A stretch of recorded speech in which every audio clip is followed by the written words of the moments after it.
Bonjour, bonsoir. Otep à vous, bienvenue dans cette capsule Aksharam International TV. Nous sommes toujours là. Nous sommes là pour nous entraider nous-mêmes. Nous sommes là pour nous éveiller à nous-mêmes à travers vous.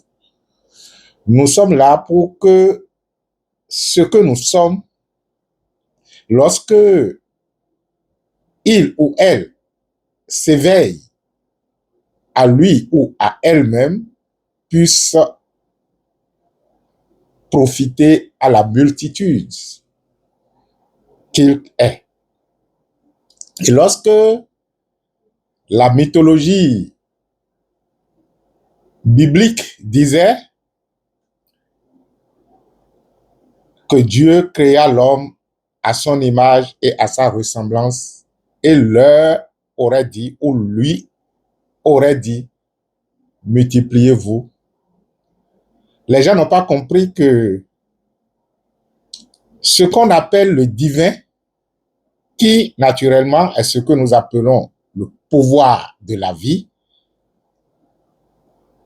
a instauré par ce acte ou par cette parole une loi universelle qui est reconnue dans toutes les traditions.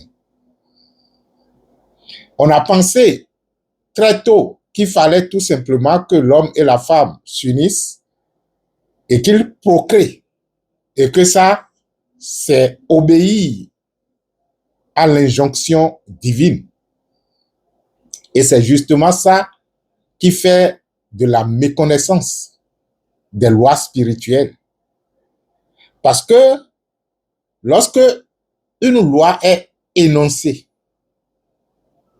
lorsque le courant vibratoire de l'être s'énonce à travers soit une personne ou une entité, de toutes les façons à travers une conscience, parce que justement, elle a besoin de l'expression d'une conscience éveillée à elle-même pour pouvoir s'énoncer.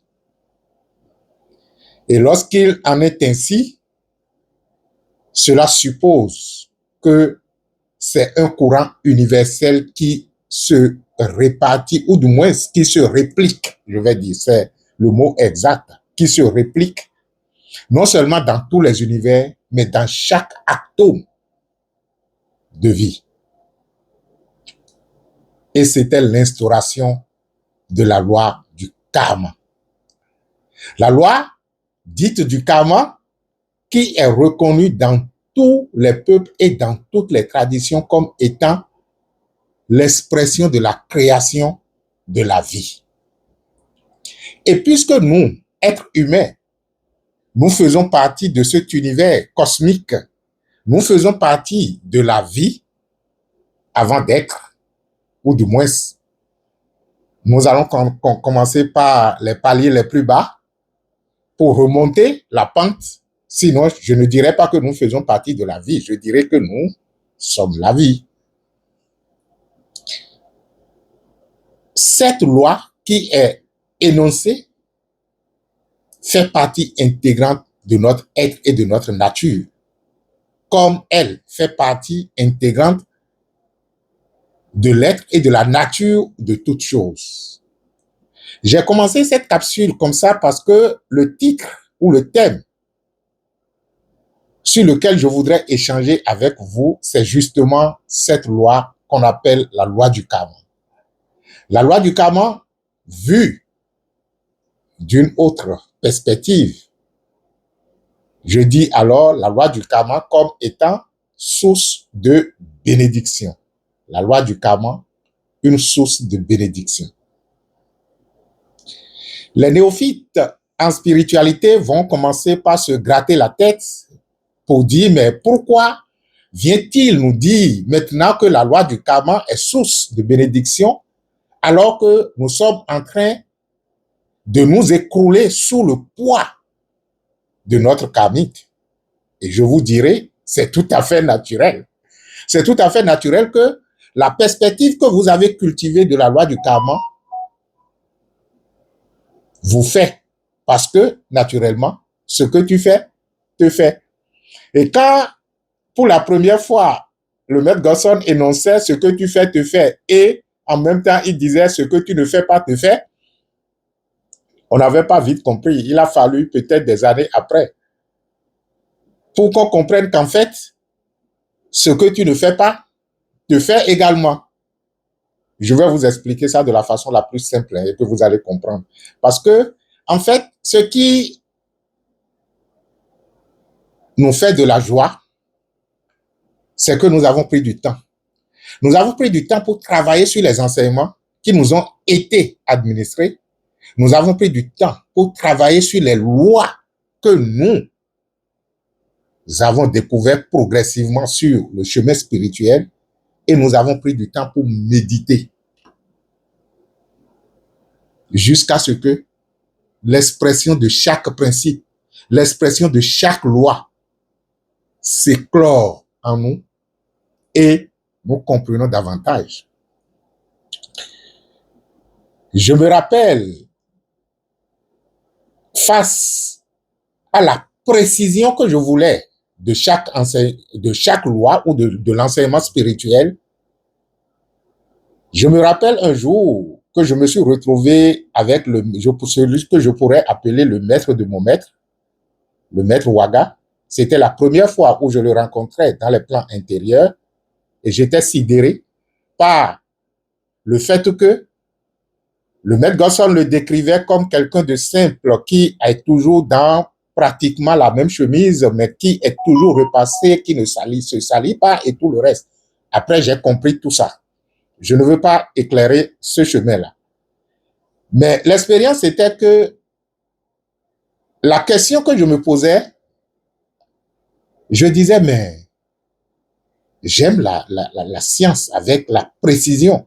Parce que si, du point de vue scientifique, on prend un élément A qu'on ajoute à un élément B ou à un élément C et que le résultat est un, dans les mêmes contextes, ce résultat serait le même d'un espace à un autre.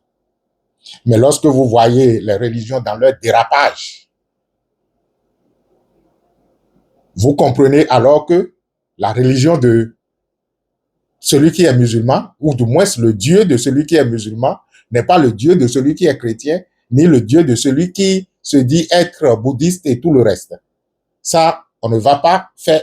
Quand vous allez leur poser les questions, ils vont dire non, c'est le même Dieu, c'est le ci ou ça. Mais pourquoi vous ne pouvez pas traduire cela dans vos comportements pour qu'on ressente que vous êtes en train de, je vais dire quoi, que vous êtes sous le coup de la même loi ou du même principe.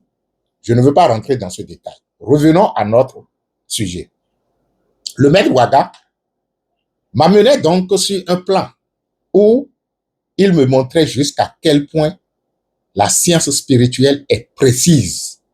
Et il me disait, il y a ce qu'on appelle, si c'est la mathématique que tu appelles la précision des chiffres ou la précision des faits, il y a ce qu'on appelle la mathématique spirituelle.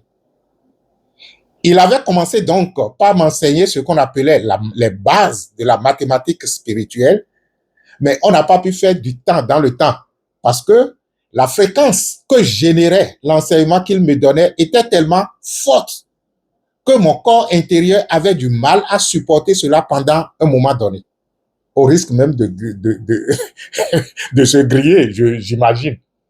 Donc, je recevais tellement de secousses et de décharges que finalement, je me suis réveillé dans mon corps. Je prenais note là-bas, dans l'espace de précision mathématique. Mais quand je suis revenu dans mon corps et dans le monde des humains, j'ai pratiquement tout oublié. Pour moi, je l'ai oublié. Un jour, avant même qu'on ne commence, entre-temps, les cours de la 3e initiation où on nous a parlé de la mathématique occulte, c'était juste après ma première initiation parce que je voulais aller très loin. J'étais en train de discuter avec le maître Gosson et je lui racontais l'expérience des années après. J'ai cette, disons, habitude de ne pas raconter même à mon maître mes expériences intérieures parce que je me dis, mais il est maître, donc il connaît déjà de quoi il s'agit.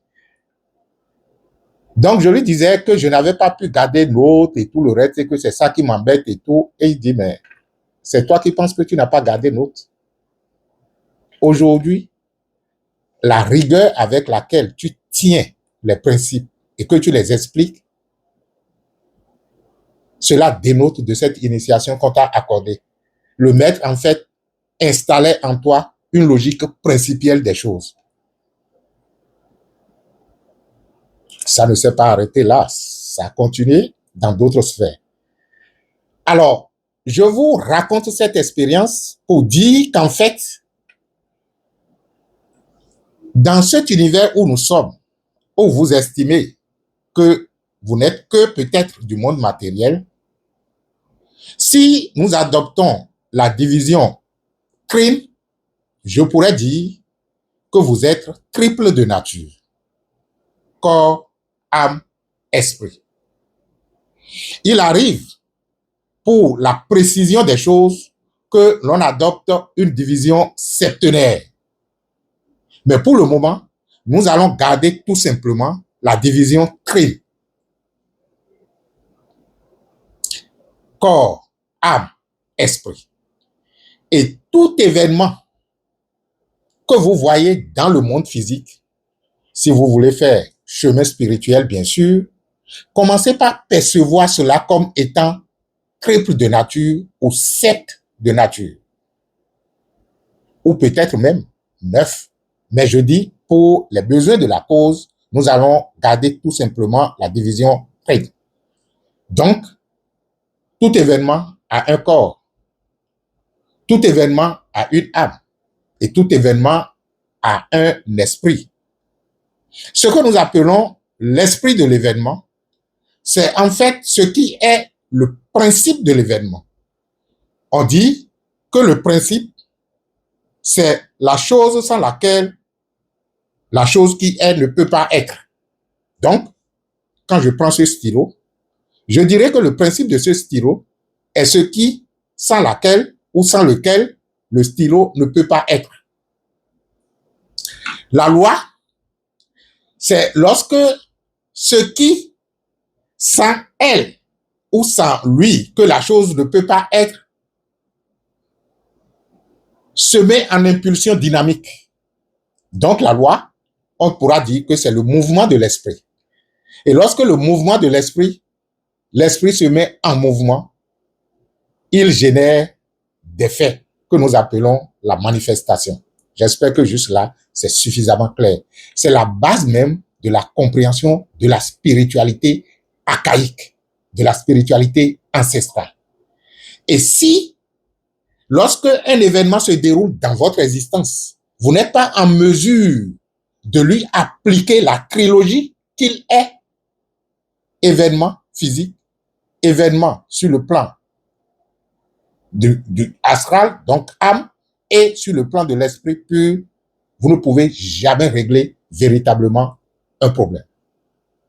Et c'est justement ce qui fait que les êtres humains n'arrivent vraiment pas à régler les problèmes et continuent toujours de tourner en rond, pensant qu'ils sont en train de régler les problèmes. Je reviens ici. Karma, source de bénédiction. Si je ne clarifie pas véritablement la logique dans laquelle je suis en train de vous amener, il vous serait très difficile d'appréhender ce que je suis en train de dire lorsque je dis le karma est une source de bénédiction.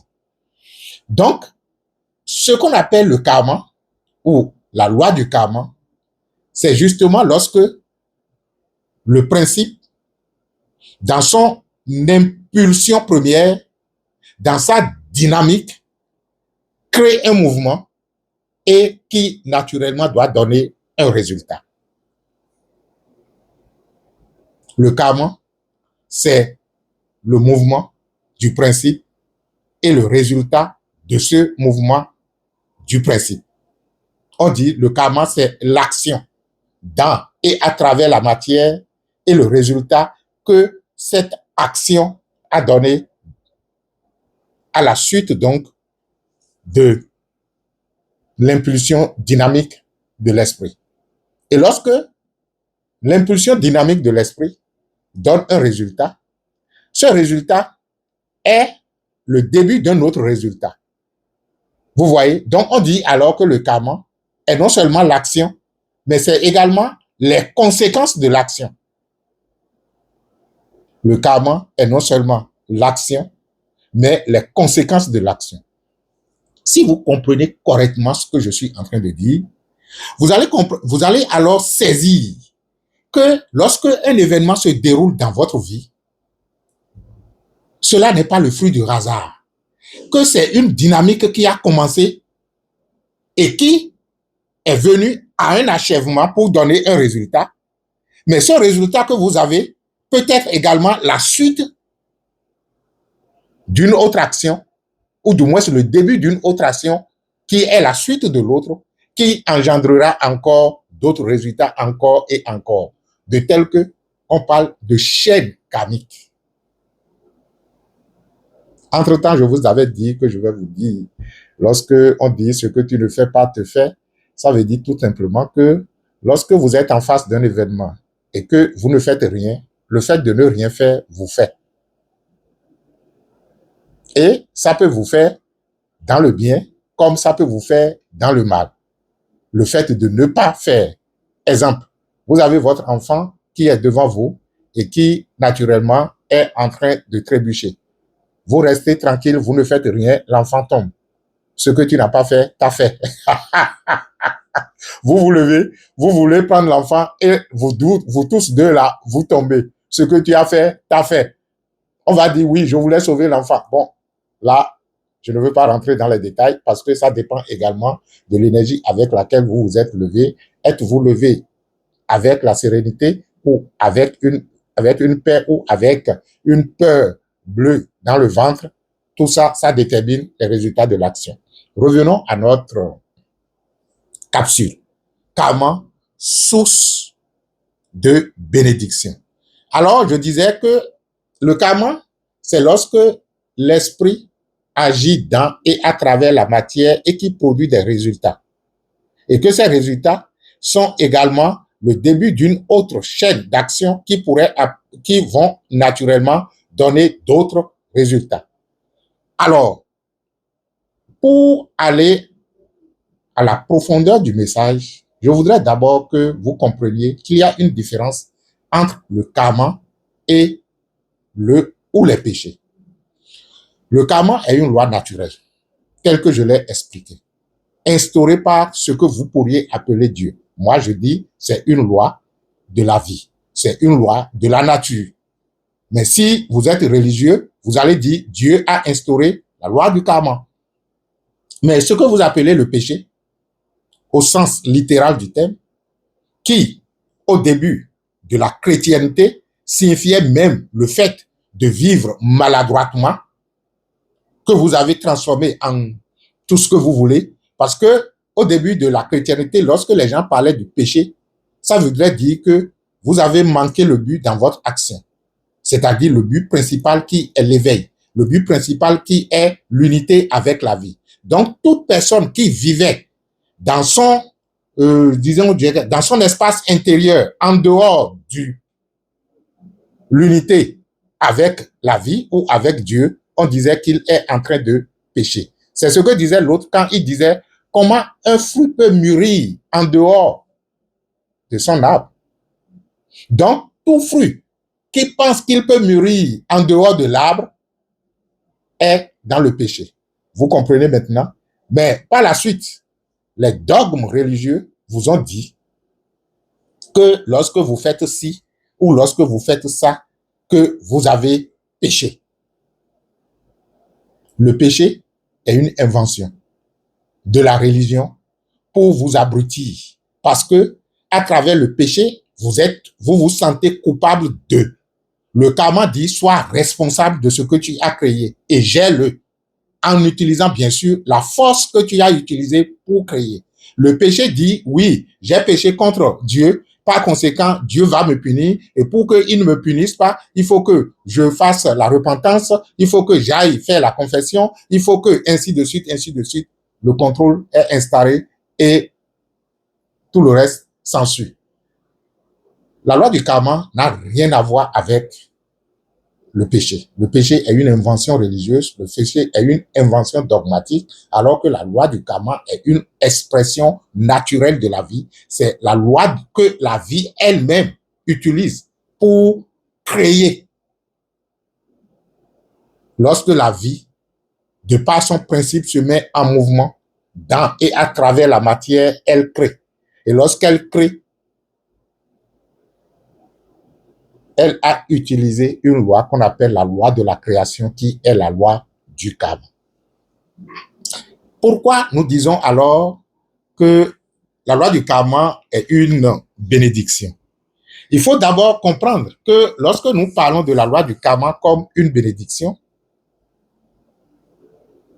le karma rime avec ce que nous appelons la responsabilité. La responsabilité. Donc, lorsque vous êtes sous le coup d'un karma qui, naturellement, après les explications que j'ai données maintenant, vous devez comprendre que c'est parce que il y avait une impulsion dynamique de votre esprit dans et à travers la matière qui est venue à l'achèvement et qui a créé ce que vous êtes en train de vivre comme situation. Vous comprenez alors que vous avez mal utilisé l'expression de la vie qui, lorsque elle s'est engendrée, disait « multipliez-vous ». Je me plais souvent lorsque je travaille avec les gens en coaching personnalisé, je dis mais ce qui doit étonner les êtres humains, et là, ça fait longtemps que le maître me disait, mais je parle de mon maître intérieur, la perfection peut-elle créer l'imperfection? La perfection peut-elle créer l'imperfection? Et j'ai compris alors que, en fait, le maître est en train d'attirer mon attention sur le fait que si je constate de l'imperfection dans mon existence, si je constate de la souffrance dans mon existence, si je constate de la limitation dans mon existence, cela n'est pas dû à la vie, cela n'est pas dû à Dieu.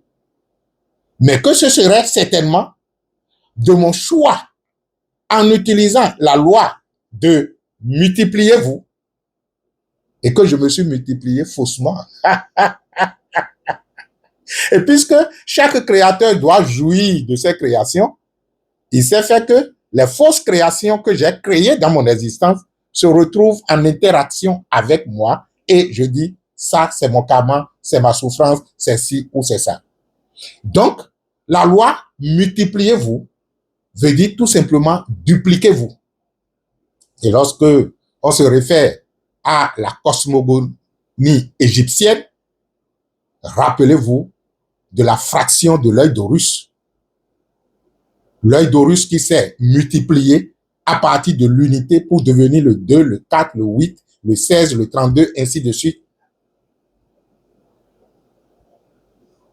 Lorsque l'unité est devenue le 2, le 4, le 8, le 16, c'est toujours la même unité qui s'est dupliquée.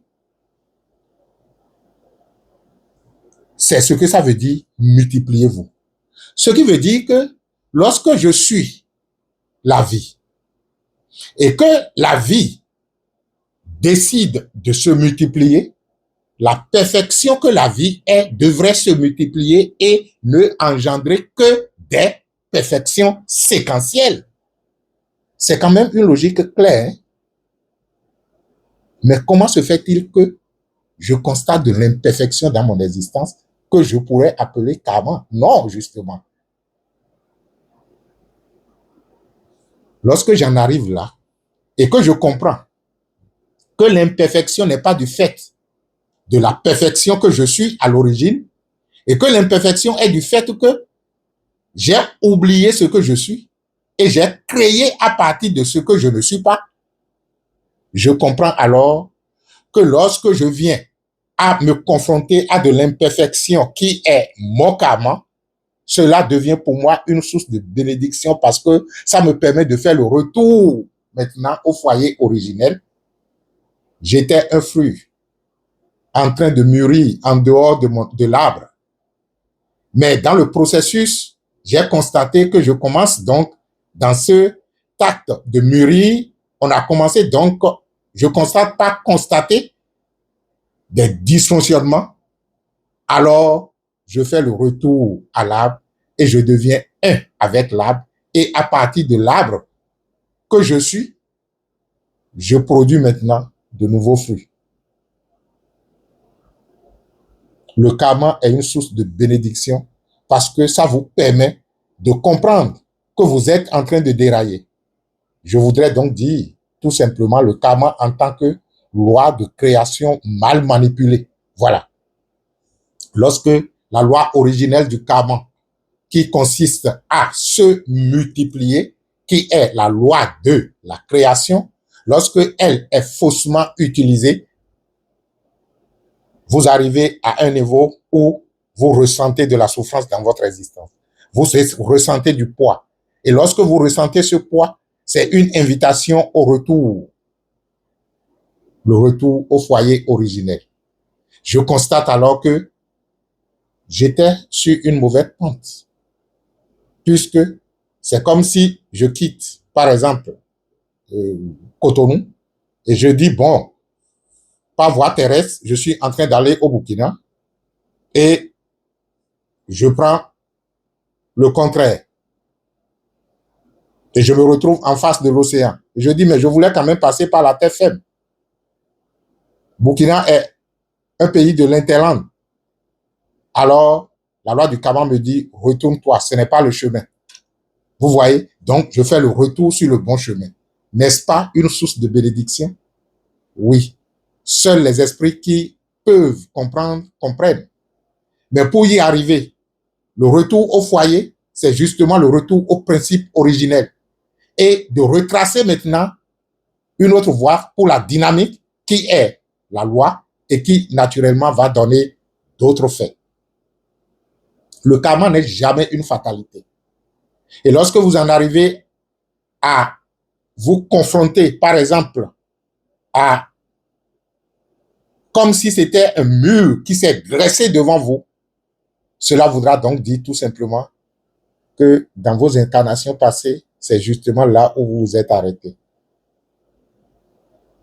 Et s'il fallait s'arrêter tout le temps et reporter ça à l'incarnation prochaine, quelle est la valeur de la présente incarnation que vous avez faite? Puisque finalement, vous avez dit, je vais le faire très prochainement. Le prochainement, vous allez dire encore, je vais le faire très prochainement. Et c'est justement ce qui fait que l'être humain va et vient, au lieu tout simplement de régler la question existentielle maintenant et de faire le retour au foyer que nous appelons l'illumination. Et à partir de là, faire un choix judicieux de l'expérience de la vie que je suis. Tant que vous ne parveniez à votre propre illumination, il vous serait très difficile de faire un vrai choix. Et pour y arriver, c'est justement utiliser les souffrances de l'existence comme étant des indices du retour au foyer. Vous faites le retour intentionnellement vers la non-chose que vous êtes. Et à partir de la non-chose, comprenant maintenant que ce n'est pas moi, en tant qu'individu limité, qui doit créer l'existant, je laisse la non-chose être. Et la dynamique de la vie prend sa source à partir de cette source pour créer parfaitement. Répondant bien sûr à la loi, je vous ai créé à mon image et à ma ressemblance, multipliez-vous. Si nous avons été créés à l'image et à la ressemblance de la vie, et que la vie nous dit multipliez-vous, lorsque je me multiplie, la vie doit reconnaître son image et sa ressemblance à travers mes propres créations. C'est justement ce à quoi la loi du karma nous invite. Prenez conscience de votre existence que vous pouvez améliorer à perfection. Et c'est ce à quoi je nous invite lorsque j'inter-échange avec vous, parce que je me dis, il n'y a rien de plus agréable que de se soulever ensemble. Parce que si une seule personne se lève, les autres qui sont en bas constituent la charge qu'il doit drainer parce que nous sommes justement un. Mais si c'était possible qu'un groupe de personnes s'élève, si c'était possible que toute l'humanité s'élève, nous allons vivre agréablement une existence paisible sur Terre. Je vous remercie d'avoir été là. Je ne veux pas être trop long. Loi du karma, source de bénédiction, parce que ça nous permet de faire le retour au foyer. Mais je vous annonce quand même les événements en cours. Nous avons notre traditionnelle veillée de Missout Rei qui est actuellement en cours. Je pense que le communiqué circule déjà sur les différentes plateformes. Le Maître Gosson est déjà en train de faire beaucoup d'émissions là-dessus et le communiqué circule. Vous pouvez vous rapprocher de nos secrétariats pour avoir plus d'informations. Et le 31 prochain, je parle du 31, le dernier dimanche du mois, nous avons cérémonie de sortie de l'enfant. Acharam Bénin vous convie donc à cette cérémonie de sortie de l'enfant sur laquelle je disais que j'allais faire quelques émissions quand même pour expliquer le bien fondé, le pourquoi et le comment de la cérémonie de sortie de l'enfant. Je vous remercie d'avoir été là et c'est avec plaisir que je me retrouve avec vous dans ce creuset d'échange. Que les bénédictions soient. Merci. Bye bye.